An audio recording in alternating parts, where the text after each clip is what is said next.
There is a quiet kind of pain many people carry today. They are trying to grow, but they keep feeling weaker than they should. They have plans, but the plans keep losing force.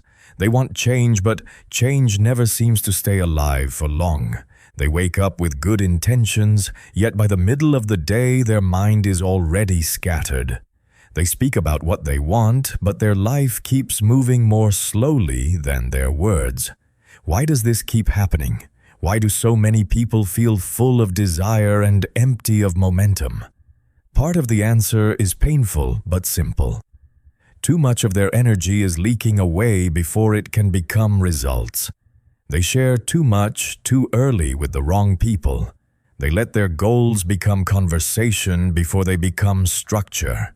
They let other people react to things that are still fragile. At the same time, they wake up each morning and hand the first hour of their mind to noise, comparison, urgency, and distraction. So they lose power from both sides. They lose it outward through exposure and inward through mental chaos.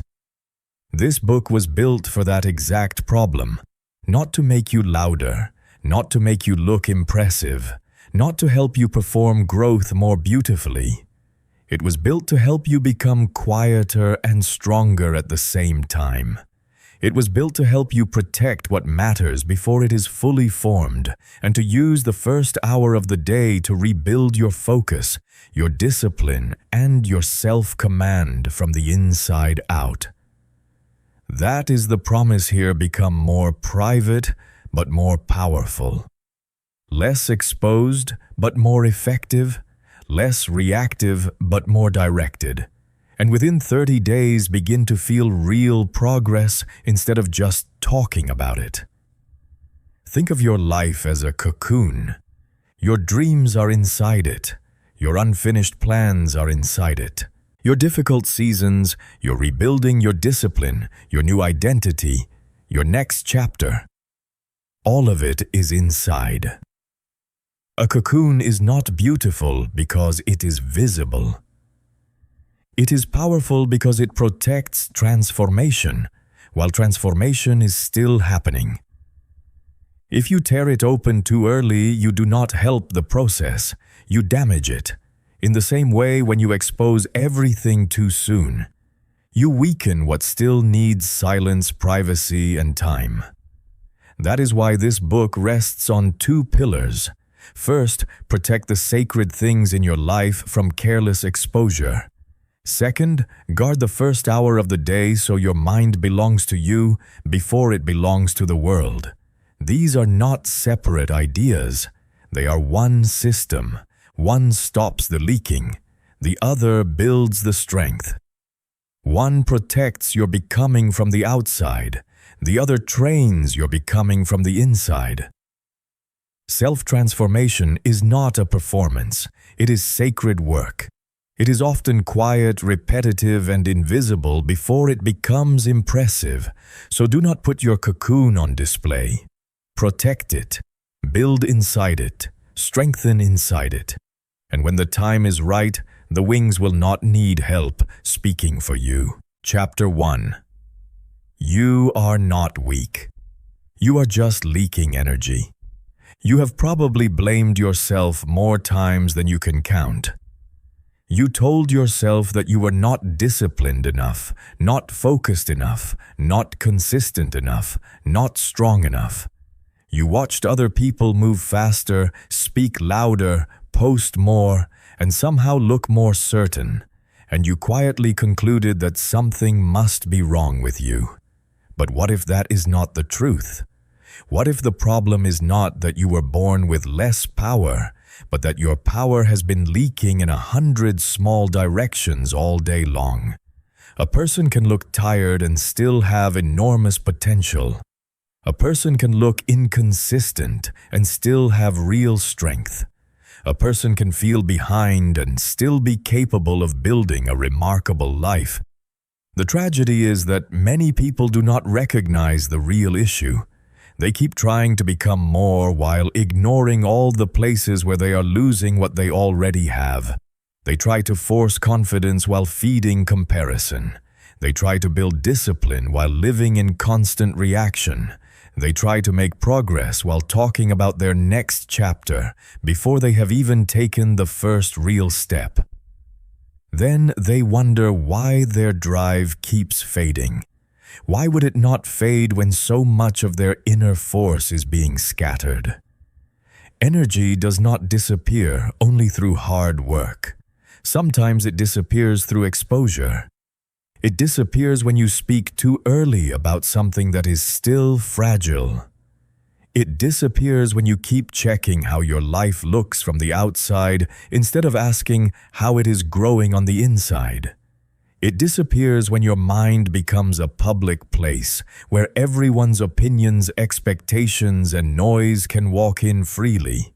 It disappears when you spend more time announcing change than living it. Is that weakness? No. That is leakage. Think about how often people mistake visibility for growth.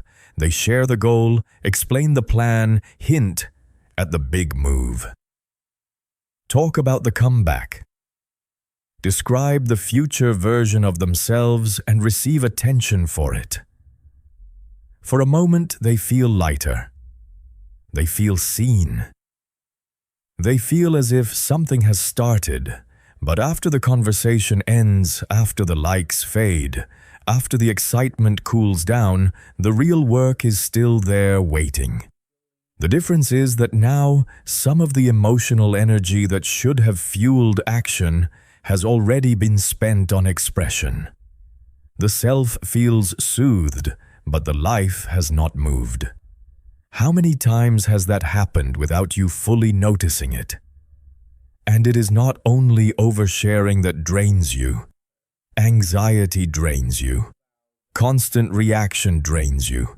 Comparison drains you. Every time you measure your pace against someone else's highlight reel, you lose presence. Every time you wake up and let the world tell you who to be, before you have even met yourself for the day, you lose authority. Every time you keep one eye on your path and one eye on who is watching you, divide your force. Divided force rarely creates clean progress. This is why so many capable people feel strangely powerless. Not because they have no fire, but because the fire is not being contained. A flame in a lamp gives light. A flame scattered in the wind gives almost nothing. You do not need to become a different species of person. You need to stop letting your strength spill across too many surfaces. Greatness rarely begins with noise. It usually begins with protection. It begins when something small but important is guarded long enough to grow roots. A seed does not need applause. A foundation does not need an audience. A cocoon does not need commentary. The parts of your life that are still becoming need quiet structure and time. That is not secrecy out of fear. That is strategy out of respect for what is still fragile. Maybe you are not failing because you are lazy. Maybe you are exhausted from trying to carry your future while also performing it. Maybe you are not inconsistent because you lack character. Maybe you have been feeding your attention to things that cannot build you back. Maybe your power has not left you at all. Maybe it is simply trapped under habits that drain it before it can take form. So begin here. Stop calling yourself weak so quickly. Stop turning every struggle into an identity. Stop assuming that because your results are not visible yet, your strength is not real. Ask a better question. Where is my energy going? Where do I keep bleeding force? Where am I speaking when I should be building? Where am I reacting when I should be protecting? Where am I scattering what should be concentrated? If you can answer those questions honestly, you will already be closer to change than most people. Because the first step is not to become powerful overnight. The first step is to stop doing the quiet things that keep making you weak. The problem is not that you do not have strength. The problem is that you have been letting your strength fall everywhere. Chapter 2. The Two Ways People quietly lose power every day. Most people do not lose their power in one dramatic collapse. They lose it in patterns so common that they no longer even look dangerous. Day after day, they repeat habits that make them lighter in all the wrong ways and weaker in all the important ones. If you want to become stronger, more focused, more grounded, you do not begin by chasing complexity. You begin by seeing the two silent ways power is drained from your life every single day. The first way is external sharing too much of what is still unformed. The second way is internal, allowing the first hour of the day to be filled with chaos. One leaks force outward, the other weakens force inward. One hands your energy to the world before it has matured. The other allows the world to enter your mind before your mind belongs to you. This book stands on those two pillars for a reason. Privacy preserves strength, and a protected morning creates strength. Let us start with the first. Not everything that matters should be spoken about early. Some things need to be lived before they are explained. Yet people constantly expose what is still tender. They talk too soon about their goals. They open up too widely about their money. They turn personal struggles into a running broadcast. They reveal major plans before those plans have enough structure to survive outside opinion. They even display their inner circle as proof of status, as if sacred relationships were props. Why does this matter? Because what is still growing is easily bruised. A dream can be weakened by doubt. A plan can be softened by too many voices. A financial journey can become distorted by pride, shame, comparison, or false pressure. A personal hardship can become heavier when it is repeated so often that it turns into an identity. A major move can lose momentum when it is announced before it is built.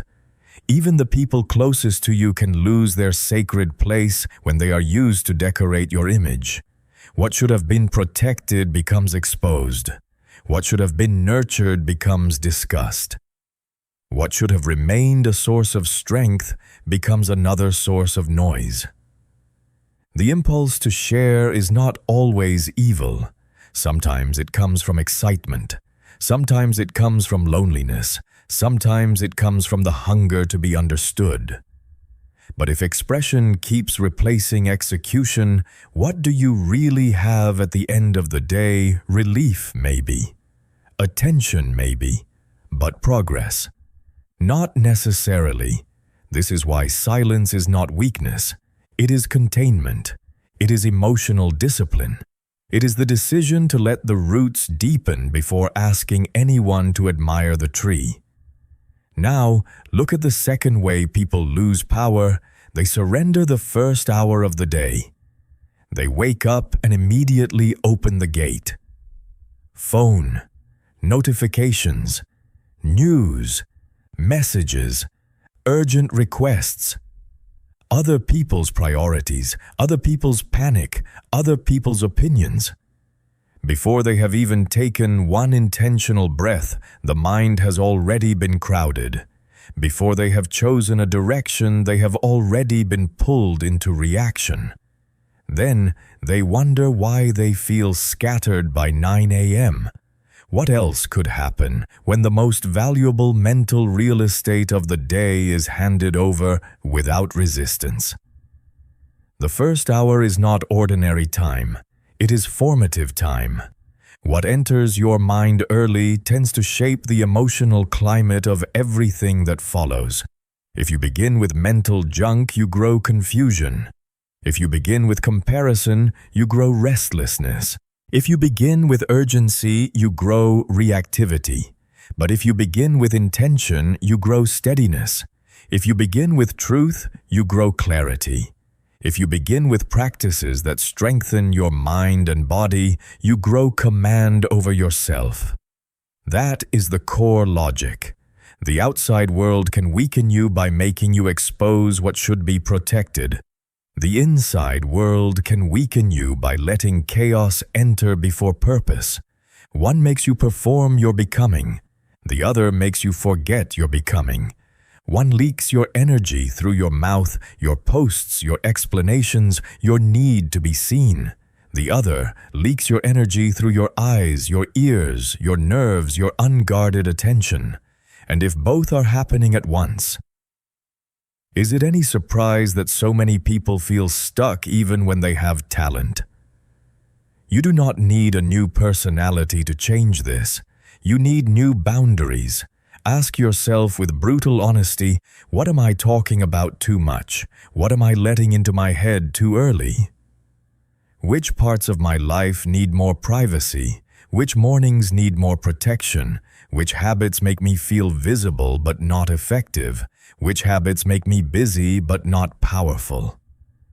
Strength is not built only by adding more. Sometimes it is built by refusing more. Refusing more exposure. Refusing more noise. Refusing more early morning invasion. Refusing to keep living as if all attention is harmless. It is not harmless. Attention is fuel.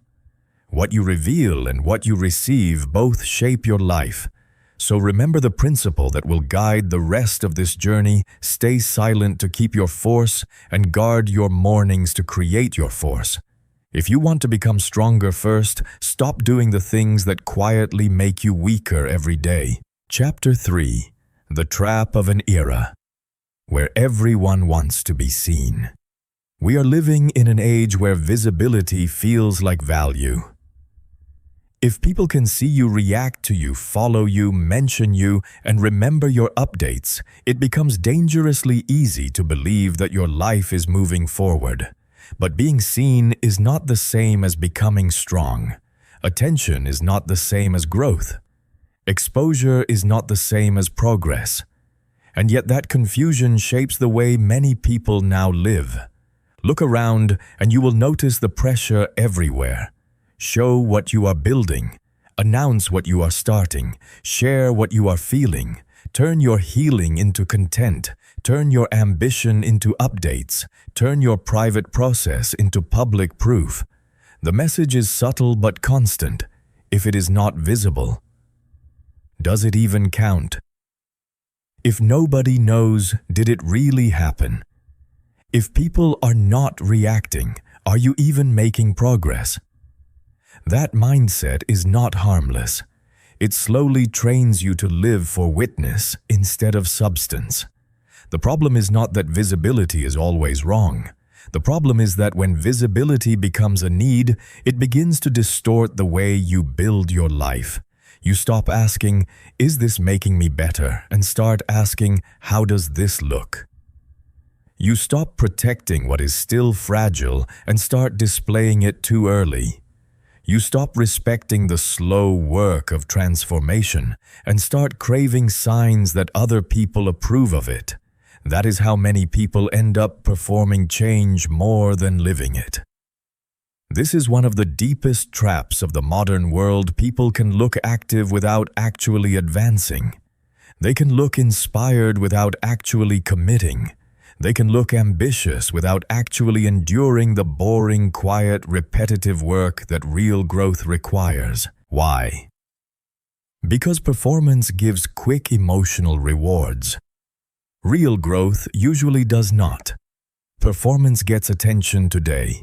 Growth demands discipline again tomorrow. Performance creates an image. Growth builds a life. Which one do you think the ego prefers? That is why so many people feel strangely stuck in a time with endless tools, endless advice, and endless opportunities. They are not only building a life, they are also trying to narrate it, defend it, display it, and translate it into something other people can easily understand. That extra layer is exhausting. It pulls energy away from the actual work. It splits you in two, the person doing the work and the person trying to make sure the work is noticed. But your life grows stronger when it stops being managed like a show. A seed does not grow faster because people clap for it. A bridge does not become safer because people admire the blueprint. A cocoon does not transform because it is exposed. In fact, some things grow only when they are left alone long enough to deepen. Not every part of your life is meant for public light in its early stage. Some things need darkness. Some things need quiet. Some things need protection from opinion pressure and premature interpretation. This is why you must become more suspicious of the urge to be constantly seen. Ask yourself, do I want support or do I want attention? Do I want accountability or do I want emotional relief? Do I want to grow or do I want to look like someone who is growing? Those questions matter because the answers shape the structure of your life. One path builds inner power. The other keeps feeding hunger without ever creating solidity. There is a kind of freedom that appears when you no longer need to be witnessed at every stage. You become harder to distract, harder to discourage, harder to manipulate. You stop living from reaction to reaction. You stop needing every chapter to be validated while it is still being written. And slowly, something powerful happens. Your life starts moving with less noise and more force. The moment you stop chasing visibility, you create space for depth. The moment you stop asking to be seen, you become more capable of seeing what truly matters. Chapter 4. Talking about the goal is not progress. There is a reason some people feel motivated after talking about a goal, then quietly do almost nothing afterward. The conversation gave them a feeling that looked like progress, but it was only emotional release. The goal was spoken. The vision was admired. The identity was hinted at. For a moment, the ego tasted the future and felt satisfied enough to rest. But the body had not worked. The schedule had not changed. The habit had not been repeated. Life had not moved. So what exactly happened? Words happened. Progress did not. This is one of the most deceptive experiences in personal growth. You say what you are about to do, and your mind rewards you too early. You explain the plan, and part of you feels as if the plan has already started becoming real. You get encouragement, and that encouragement can easily be mistaken for momentum. But momentum is not what you say. Momentum is what continues after emotion fades. Momentum is what you do when nobody asks for an update. Momentum is what remains after the excitement is gone and repetition begins. That is why talking about the goal too much can become a hidden enemy. It soothes the ego while weakening action. It creates a temporary identity that feels pleasant enough to reduce urgency. It gives the mind a sense of closure where there should have been tension. A strong goal should pull you into action, not be emptied out through explanation. Once again, the issue is not that words are always bad. The issue is timing, quantity, and function. Are your words serving the work or replacing the work? Think about how often people say, "I'm going to get serious this time, I'm building something big. My next chapter will be different," or "just wait and see what I'm about to do." Those statements can sound powerful, but many of them are simply emotional theater. They create a dramatic atmosphere around change without demanding the discipline of change. They let a person feel important before they have become consistent. Is that not one of the easiest ways to stay the same while sounding ambitious? Real growth is usually quieter than people expect. It often looks unimpressive from the outside. It is one page written, one workout completed, one morning protected, one expense controlled, one difficult conversation handled with maturity, 1 hour spent building instead of announcing. These acts do not always feel glamorous. They do not always produce immediate reaction, but they create the only thing that matters in the long run, proof inside your own life. This is why the philosophy of this book is simple and sharp: announce less, build more. Let your mouth do less of the work that your hands' calendar and habits should be doing. Replace one moment of explanation with one concrete act. Replace one public promise with one private repetition. Replace one burst of expression with one quiet brick in the foundation. That is how identity changes. Not because you described it beautifully, but because you lived it repeatedly. So the next time you feel the urge to tell someone everything you are about to do, pause. Ask yourself a hard question. Would it be better to say this or to spend the next 30 minutes doing it? Would I rather be admired for intention or respected by my own conscience for action? There are words that comfort the ego, and there are actions that strengthen the self. They are not always the same. And if you keep choosing the first over the second, you will continue feeling full of potential and empty of movement. The goal does not need more conversation, it needs more proof. Chapter 5. A chaotic morning will damage the whole day. Many people lose the day before the day has really begun. Not at noon, not in the afternoon, not because of one big disaster. They lose it in the first hour. They wake up, reach for the phone, and immediately step into noise. Messages, notifications, news, images, comparison, small urgencies, random information. Other people's moods, other people's demands, other people's priorities. Then they move through the rest of the day wondering why they feel mentally crowded, emotionally reactive, and strangely disconnected from themselves. But what did they expect?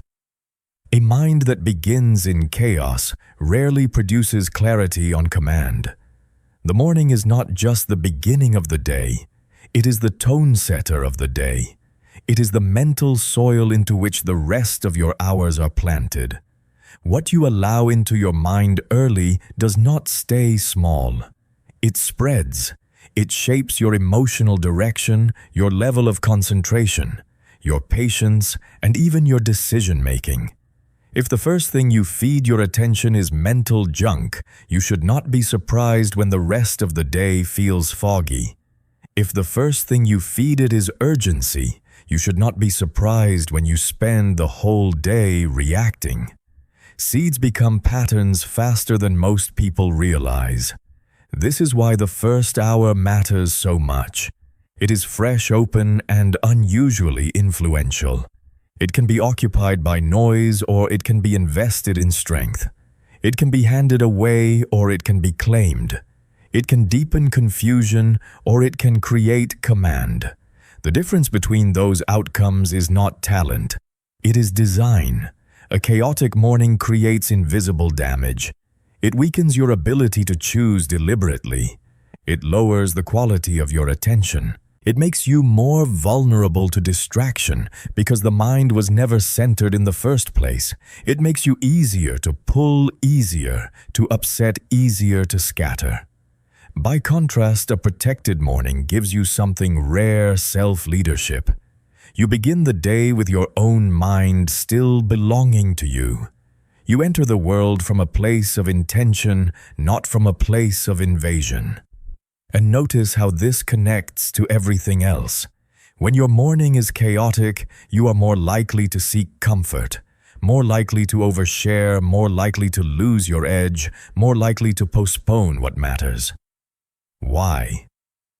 Because chaos early in the day does not stay in one corner. It bleeds into your whole inner state. A person who starts the day in reaction usually keeps reacting. A person who starts the day with intention has a far better chance of acting on purpose. You do not need a perfect morning.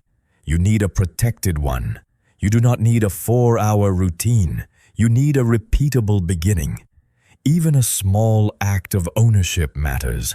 5 minutes of silence, a few pages of something nourishing, a glass of water, a brief walk, a written intention, one conscious act that tells your mind, we are not starting the day by surrendering.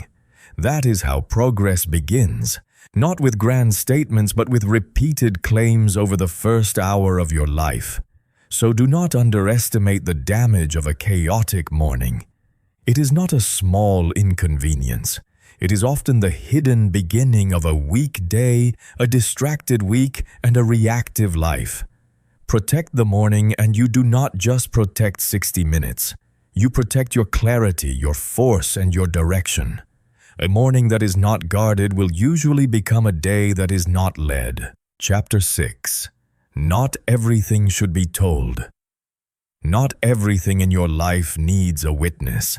Not everything important needs to be spoken out loud. Not everything meaningful needs to be turned into a story before it has had the chance to become strong. This is one of the hardest truths for modern people to accept, because we live in a culture that keeps rewarding expression. Share it, post it, explain it, update people. Let them know what is happening. But what if some of the most important parts of your life do not need exposure? What if they need protection instead? What is still young should be guarded. What is still forming should be sheltered. What is still fragile should not be placed in the middle of noise and opinion too soon. Privacy is not fear. Privacy is strategy. Privacy is respect for what has not fully grown yet. Your inner transformation is not a performance. It is sacred work. It is the slow rebuilding of your mind, your discipline, your standards, your direction, and your future. Why would you treat that like public entertainment? A cocoon does not become a butterfly by being displayed. It becomes a butterfly by being protected. In the same way, the most important changes in your life will often need quiet before they need celebration. This does not mean you become cold, secretive, or distant. It means you become wise enough to know that not every unfinished chapter should be opened to the crowd. Some things lose strength the moment they are overexposed. Some things stay powerful precisely because they were allowed to grow in silence. What is still tender does not need to be showcased. It needs to be incubated. Chapter 7. Let your dream grow in silence. A dream is often strongest when it first appears in your heart and weakest when it is first exposed to careless voices. That may sound strange, but you have probably lived it before. You felt deeply clear about something, a new direction, a big goal, a life you wanted to build, a version of yourself you are finally ready to become. Then you spoke too soon. You told the wrong people. You explained too much. You let doubt, jokes, indifference, and quick opinions touch something that was still trying to take root. And little by little, the original fire became less clear. Is it any wonder that so many dreams die young when they are brought into the world before they are strong enough to stand? Not every dream should be announced at birth. Some dreams need a season underground. They need repetition before recognition. They need evidence before explanation. They need private labor before public language. When you talk too early about a goal, two things often happen. First, you invite noise. Second, you reduce tension. The outside noise weakens belief, and the reduced tension weakens action. The mind receives a small emotional reward for speaking, and that reward can quietly steal energy from doing. That is why silence is often a form of loyalty to your own future. This does not mean you must never share your dream. It means you must share it wisely. Share it with people who have a real role in helping you, not with people who simply want to react. Share it with those who are mature enough to protect it, honest enough to guide it, and steady enough not to project their own fear onto it. There is a difference between support and access. There is a difference between counsel and commentary. There is a difference between wise connection and careless exposure. Can you tell the difference in your own life? A powerful practice is simple when you feel the urge to talk about your dream. Turn that urge into one concrete action instead. Write one page, save one amount, send one email, practice one skill, study one lesson, make one decision that serves the future you keep describing. Let action carry what words have been trying to carry. For the next 7 days, choose one dream that matters deeply to you and stop talking about it. Do not explain it. Do not hint at it. Do not seek applause for it. Just document your daily actions in private. At the end of those 7 days, ask yourself a real question. Do I feel weaker because I stayed silent, or stronger because I stayed focused? Most people already know the answer. Let your dream grow in silence. Let it gather roots, momentum, and proof. Let success speak when it is finally strong enough to have its own voice. Chapter 8. Money and Personal Struggles. Create less confusion when they are not displayed. Money becomes messy very quickly when it stops being a tool and starts becoming a performance. Some people display wealth to attract admiration. Others repeatedly speak about financial struggle until it begins to define how they see themselves. Neither path creates clarity. Both can create distortion. Money is personal. It affects your freedom, your choices, your stress, your responsibilities, and your future. That is exactly why it should be handled with maturity, not displayed for reaction. When you show off money, you often attract the wrong kind of attention. Envy, comparison, false respect, shallow curiosity, or pressure to maintain an image. When you constantly announce financial lack, you may strengthen a posture of helplessness that keeps your mind trapped in shame or defeat. In both cases, money stops being a practical matter and becomes emotional theater. Why would you hand such an important area of life over to public reaction?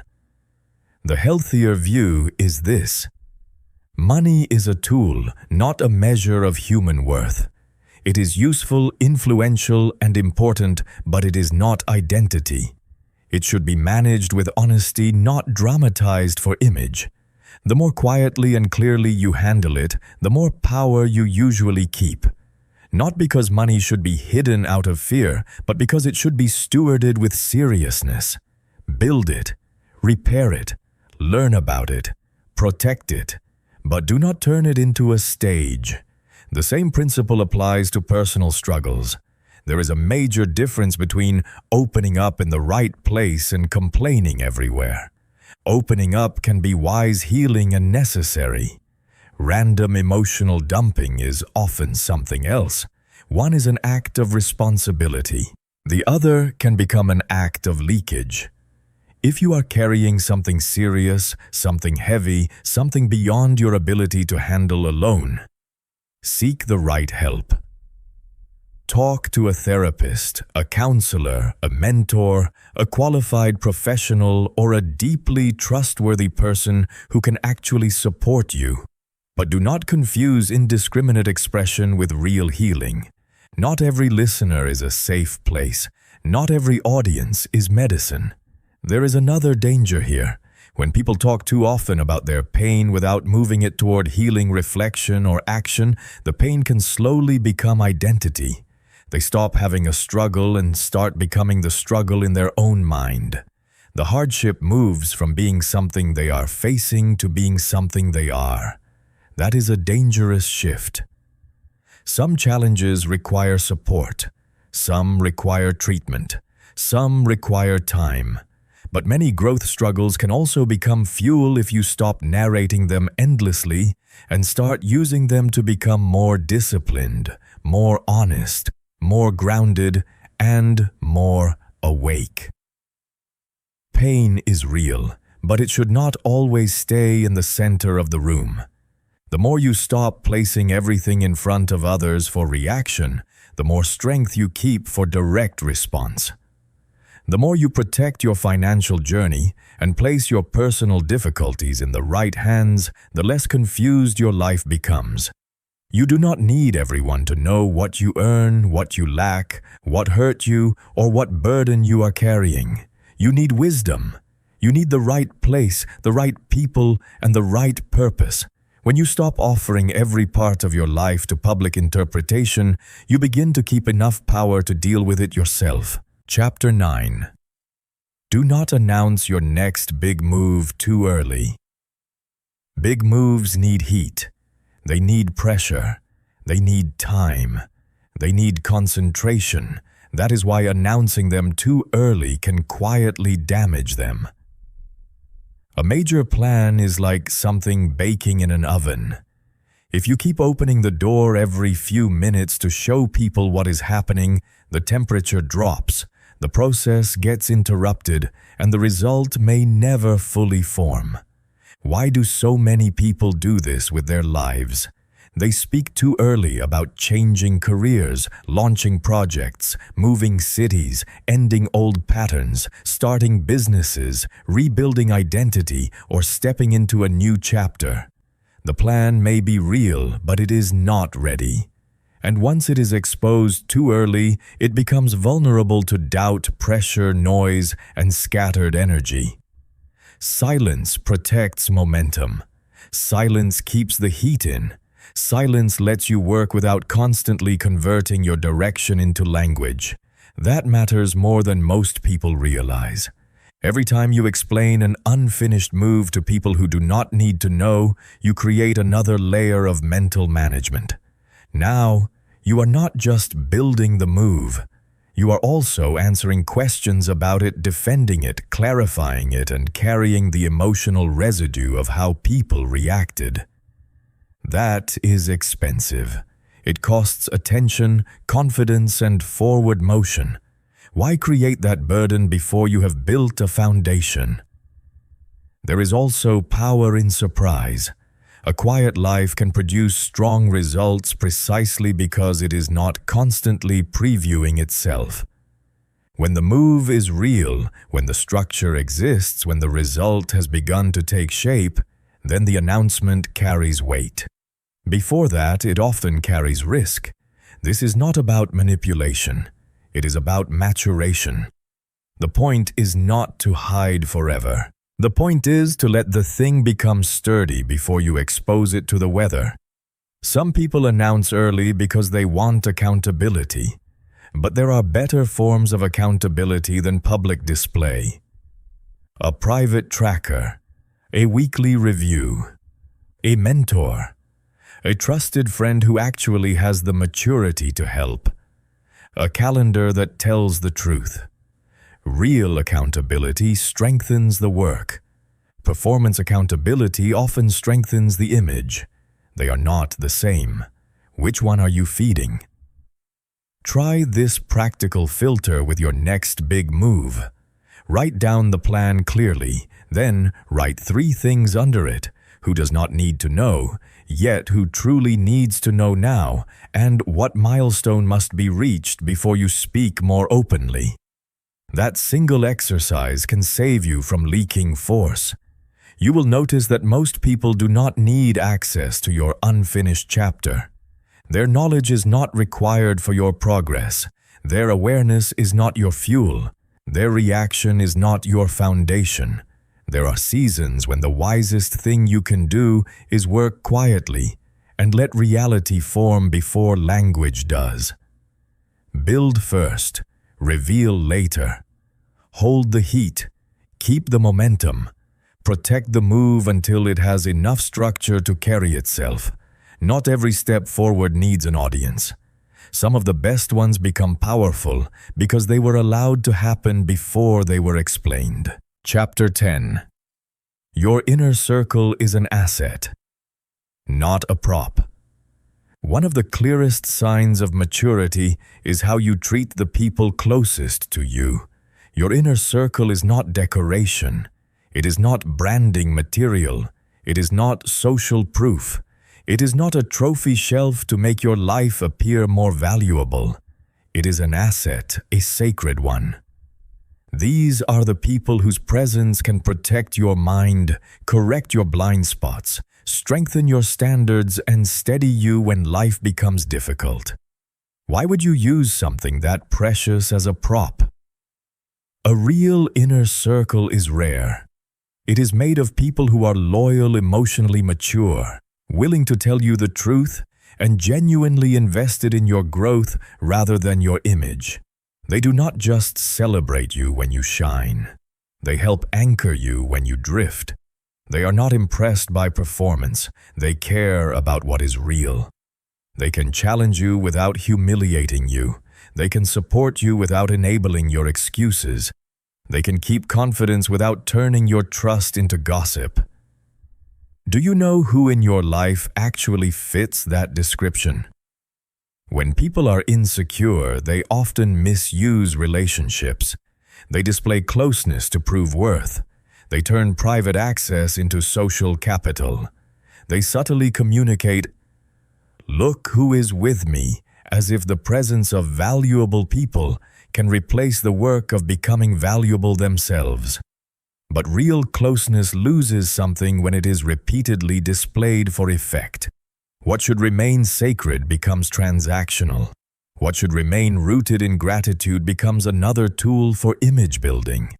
Protect your inner circle by keeping it private, honoring it, and refusing to turn it into evidence for your value. The people who are truly close to you do not need to be used to validate you. Their role is not to make strangers believe in your significance.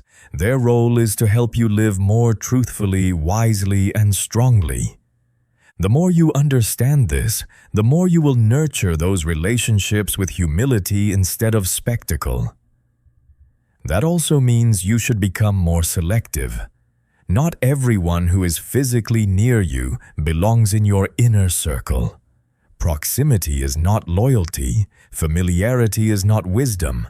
Shared history is not maturity. Choose carefully. Ask who tells the truth, who protects confidence, who raises your standards, and who quietly pushes you toward your better self. Then, guard those relationships well. Feed them with gratitude, respect, and discretion.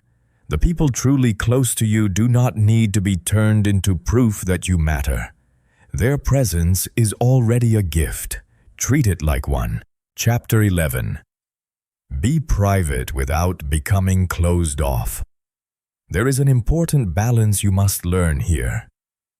Being private is not the same as being cold. Having boundaries is not the same as building walls. Living quietly is not the same as disconnecting from people. The goal is not isolation. The goal is intentionality. You are not trying to become unreachable. You are trying to become discerning.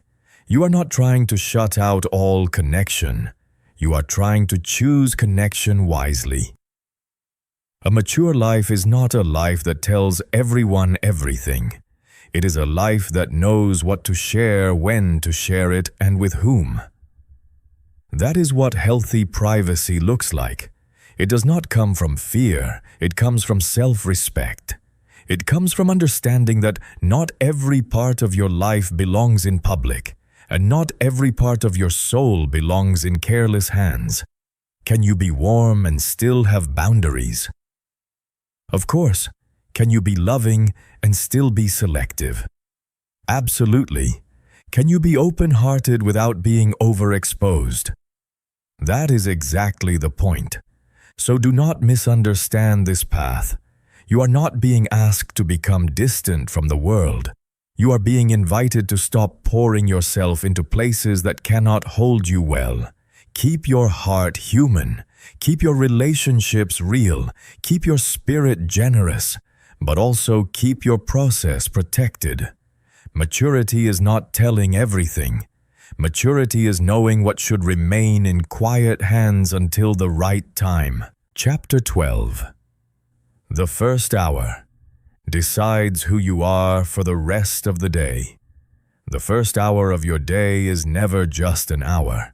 It is a direction. It is a vote. It is a quiet decision about who will lead the next 23 hours, your intention or your impulses, your design or your distractions, your higher standards or your old patterns. Many people think their lives are shaped only by dramatic moments, big opportunities, and major turning points. But look closer. Most lives are shaped by repeated beginnings.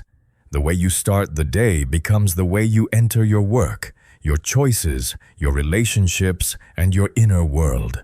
If the beginning is weak, the rest often spends its energy trying to recover. If the beginning is grounded, the rest has a far better chance of moving with clarity. Why does this matter so much? Because mornings are not neutral.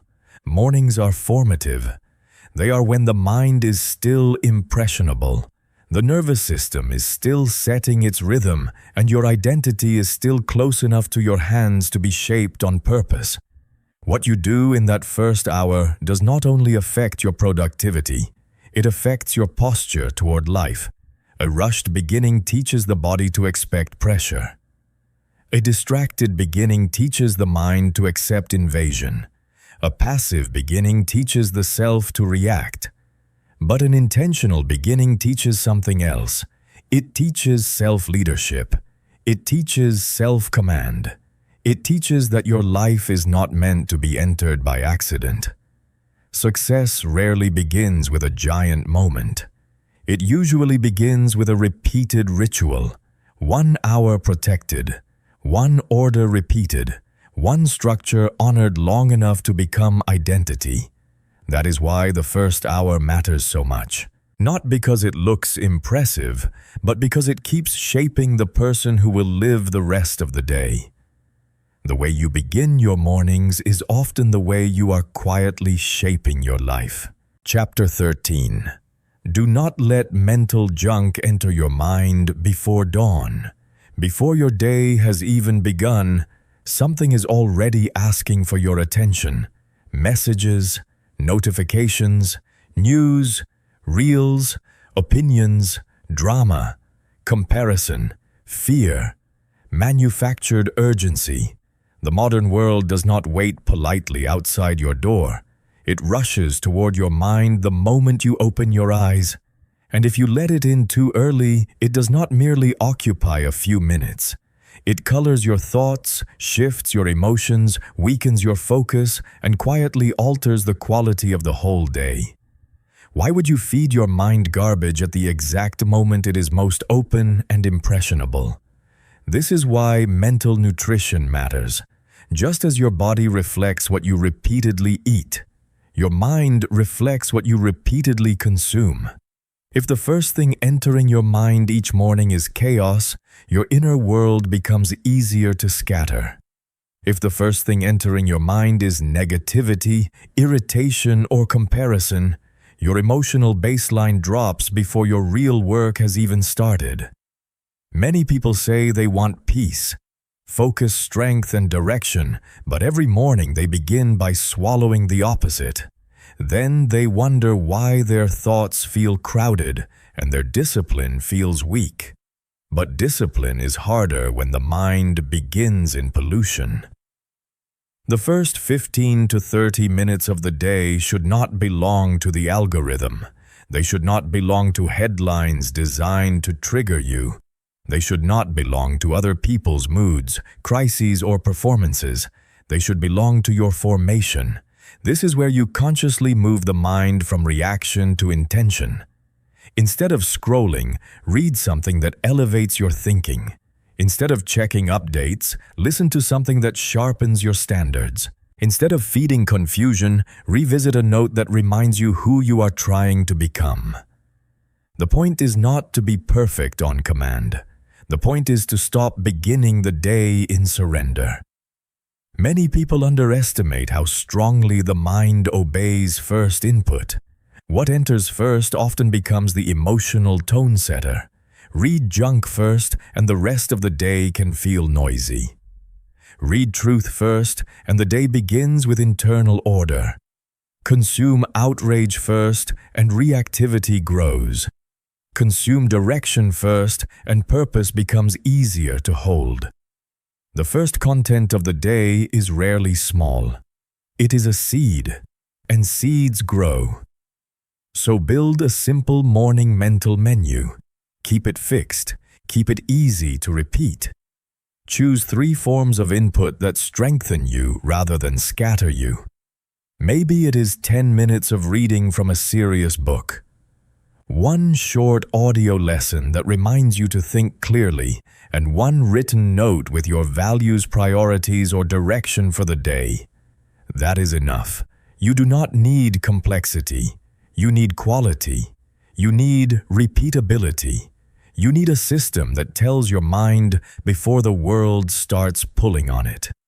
We are feeding strength first. And be honest with yourself here. Are you really checking one thing, or are you opening the gate to noise? Are you really just seeing what happened, or are you giving away the most valuable space in your mind for free? The morning does not need more random input. It needs deliberate input. The first thing that enters your mind each morning will shape who you become for the rest of the day.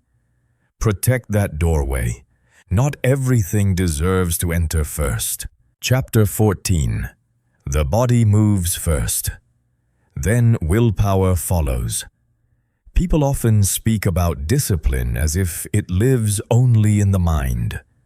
They imagine that if they could just think better, feel more motivated, or force the right mindset, everything else would fall into place. But the mind and the body are not 2 separate worlds. They are one system.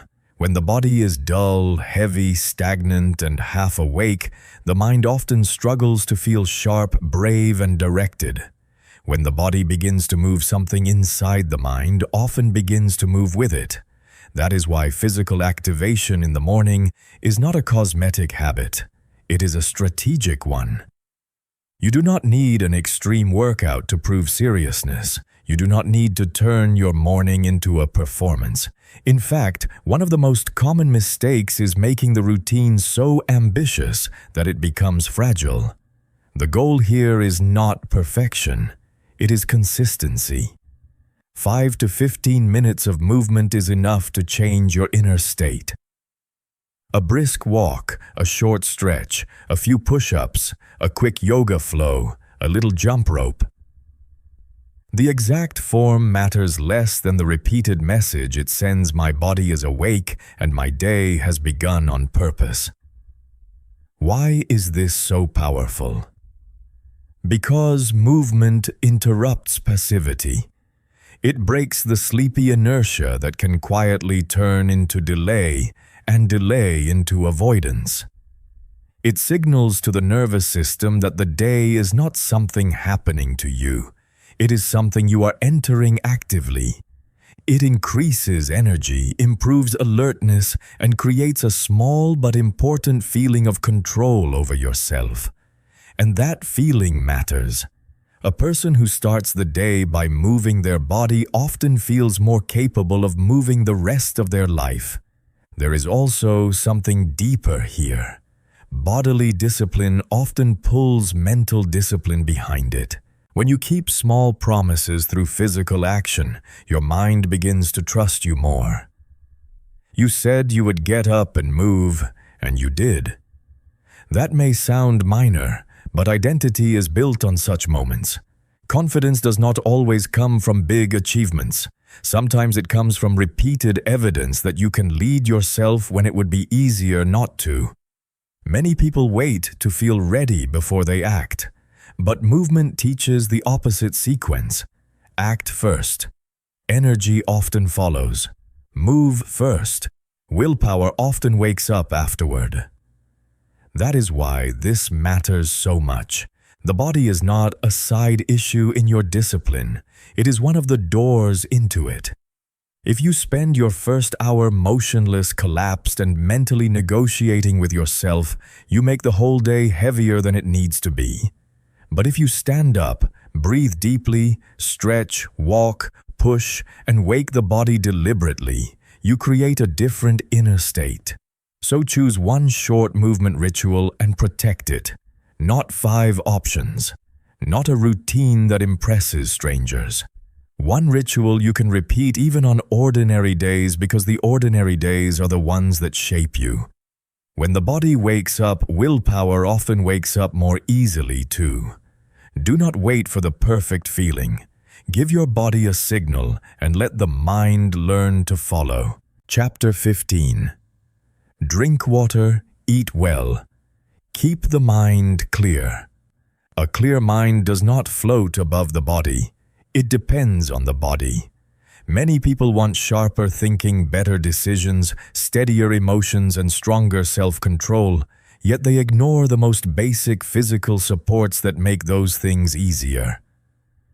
After hours of sleep, the body wakes up dehydrated. Energy is lower. Systems are slower. If the morning begins with no water, poor fuel and quick sugar, then fog, irritability, and weak decisions should not come as a surprise. Why expect a stable mind from an under-supported body? Start with water. It is simple, almost unimpressive, and that is exactly why many people neglect it. But some of the strongest habits are not dramatic. They are foundational.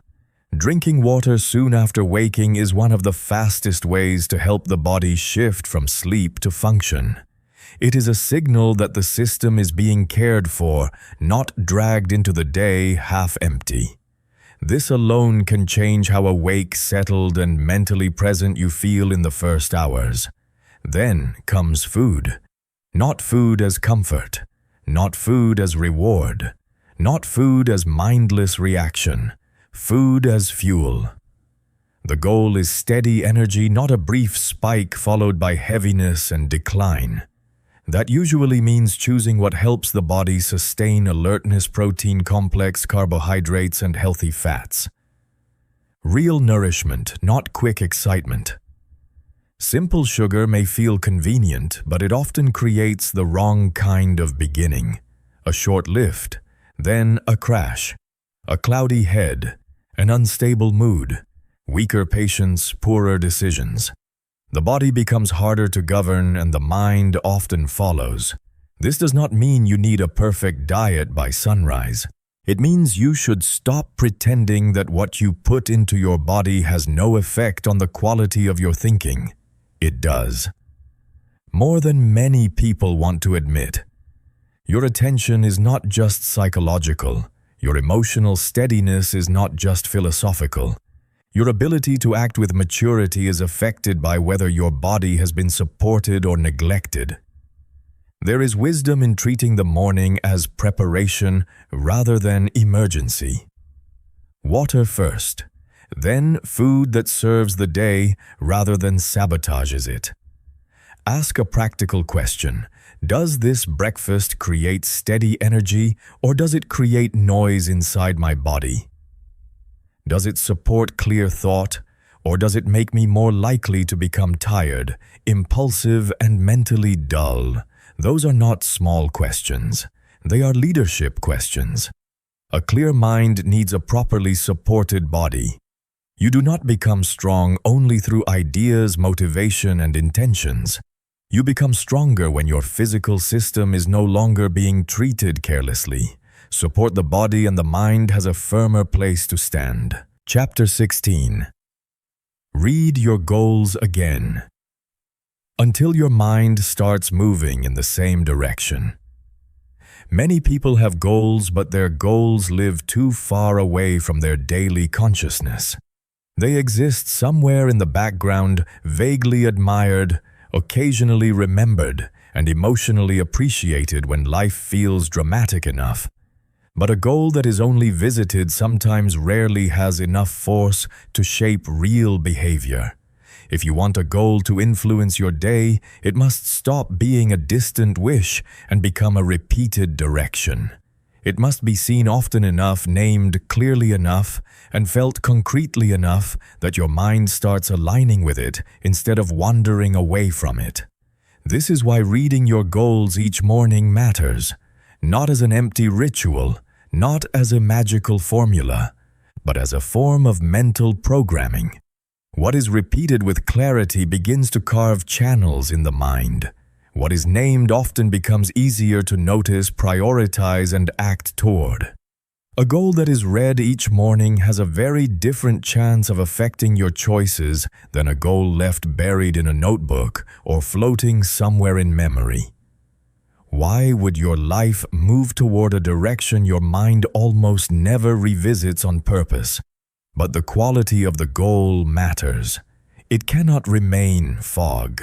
It cannot be something like, do better, be happier, or be more successful, with no structure beneath it. The mind follows clarity more easily than vagueness. Your goals should be specific enough to guide behavior, clear enough to remember, concrete enough to measure, real enough to belong to you, not borrowed from culture, comparison, or pressure. If the goal is not truly yours, repetition will not create power. It will create internal resistance. You cannot build a strong life on ambitions that were never honestly chosen. There is another important piece here: visualization. But real visualization is not just fantasizing about the finish line. It is seeing both the result and the road. Yes, picture the outcome you want. Picture the completed project, the healthier body, the stronger mind, the calmer life, the new standard. But also picture the process that will get you there. Picture yourself waking early when it is inconvenient. Picture yourself doing the difficult task first. Picture yourself staying steady when emotion dips. Picture yourself stepping over small obstacles instead of collapsing under them. Why? Because goals become more believable when the path is no longer invisible. A useful practice is simple. Create a short morning goal page, not an essay, not a dramatic manifesto. One page with 3 main goals, 1 image of the result, and 1 image of the process. Keep it where you can reach it quickly. Read it every morning, slowly, deliberately. Let it remind you what matters before the day starts bargaining with your attention. Let it pull your mind back into alignment before distraction begins offering cheaper identities. The point is not to become obsessed with outcomes. The point is to become coherent. A scattered mind cannot serve a focused life. A forgotten goal cannot guide a lived day. Direction only begins to gain force when it is named clearly enough and repeated consistently enough. Read your goals until your mind begins moving in the same direction as your life. Chapter 17. Speak to yourself like a guide, not like a saboteur. No one stays closer to your mind than you do. No one speaks to you more often. No one has greater access to your private atmosphere of thought. That means the voice inside you is not a minor detail. It is a force. It can weaken your courage, blur your effort, and poison your direction, or it can steady you, correct you, and strengthen you. Many people think self-talk does not matter because it is invisible. But invisible things shape visible lives all the time. What happens when the closest voice in your life constantly speaks like an enemy? A destructive inner voice does not always sound dramatic. Sometimes it sounds ordinary. I always mess things up. I'm too far behind. I never stay consistent. What's the point? People like me do not really change. Repeated often enough, these lines begin to feel like truth, but they are often habits of interpretation, not objective reality. They drain emotional strength, they shrink initiative, they make discipline feel heavier than it already is.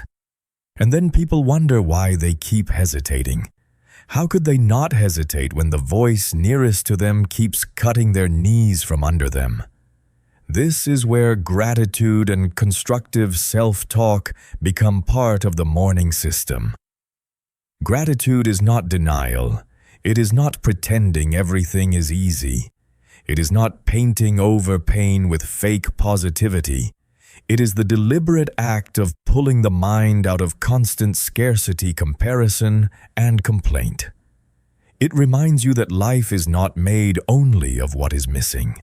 It trains attention to notice what is already present, already working, already worthy of respect. That shift matters because a mind trapped only in lack becomes easier to discourage. Constructive self-talk is not self-deception either. It is not lying to yourself. It is choosing a voice that builds inner power rather than eroding it.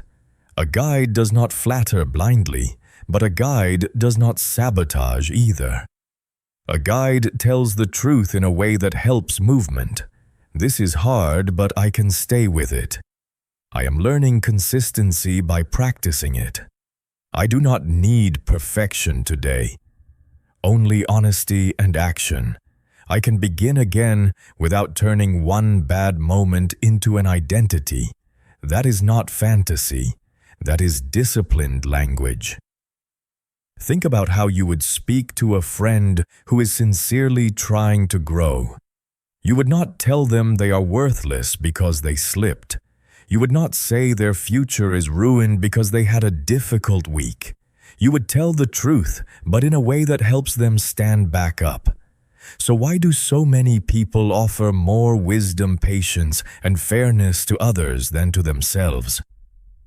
Why do they expect growth from a mind they keep attacking? Build a short morning practice around this. Write down 3 things you are grateful for.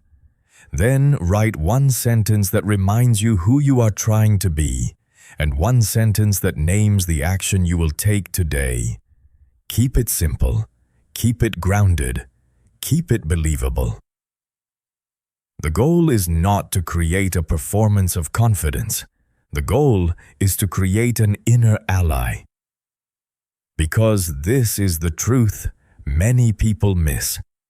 Your inner voice is part of your environment. And if your environment is always hostile, sustained growth becomes harder than it needs to be.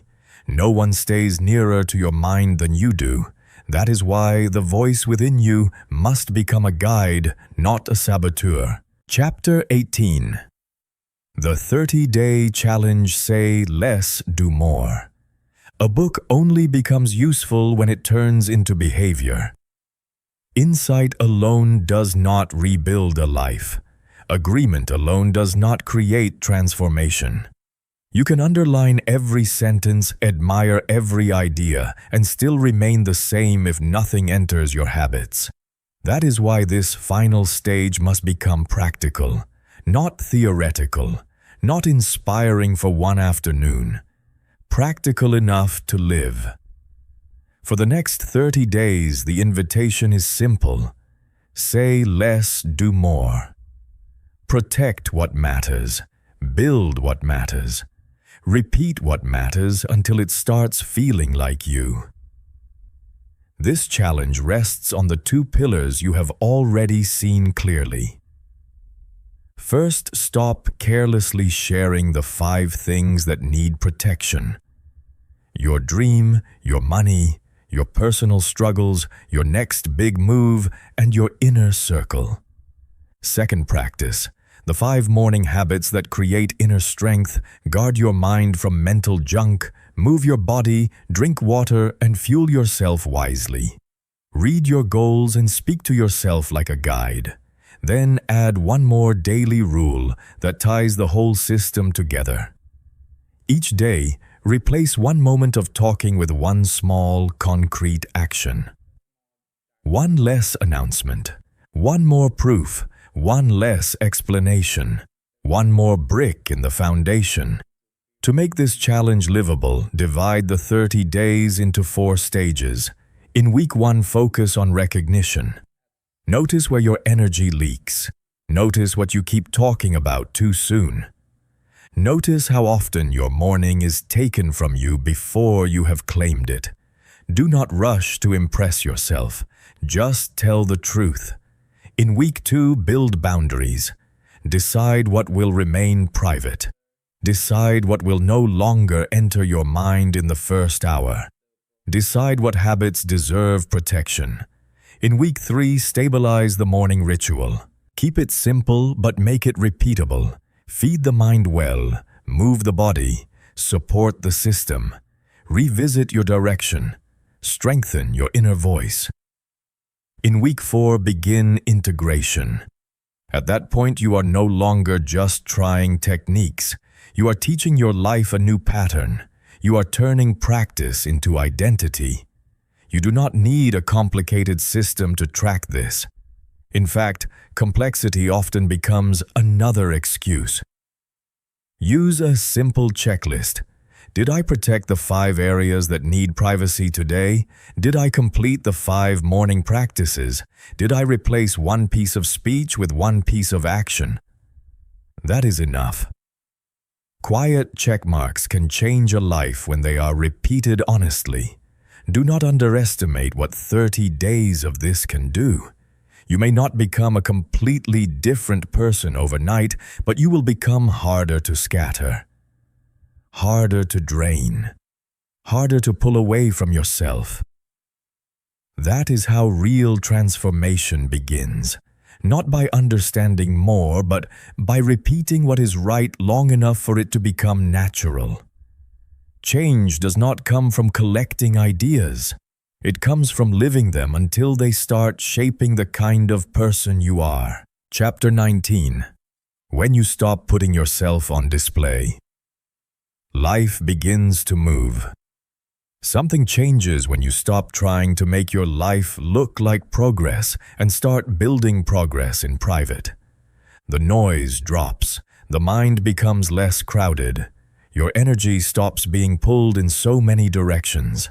You begin to feel less chaotic, more focused, less hungry for validation, and more anchored in real movement. And perhaps most importantly, you need less proof from the outside, because you can feel proof growing on the inside. Is that not what real strength feels like? This is what the system has been preparing you for. Not a louder version of yourself, but a stronger one. Not a life that looks impressive from far away, but a life that feels coherent when you are the one living it. You will likely notice that you are calmer, clearer, more deliberate. You may feel less desperate to explain yourself, less eager to preview every chapter, and less tempted to let the world into your mind before you have centered it. Those are not small changes. They are signs of real inner restructuring. And know this is not the final destination. It is the beginning of a truer one. These are the first signs that the cocoon is doing its work. The process is becoming real enough that it no longer needs constant narration. The results are beginning to gather enough weight to speak for themselves.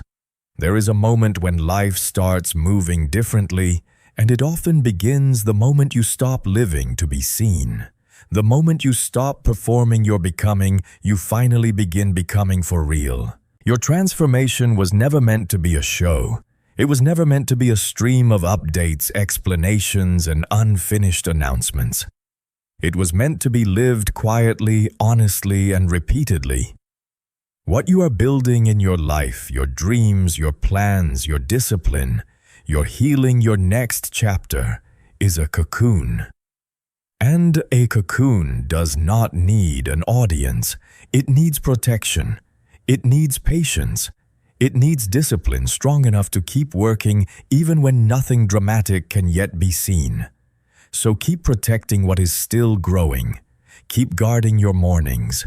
Keep choosing action over display structure, over noise, and depth over reaction. Let the work stay real before it tries to look impressive. Let the roots deepen before the branches ask to be admired.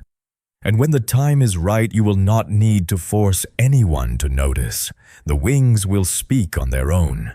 You do not need to announce everything. You need to protect the process until the results become strong enough to speak for you.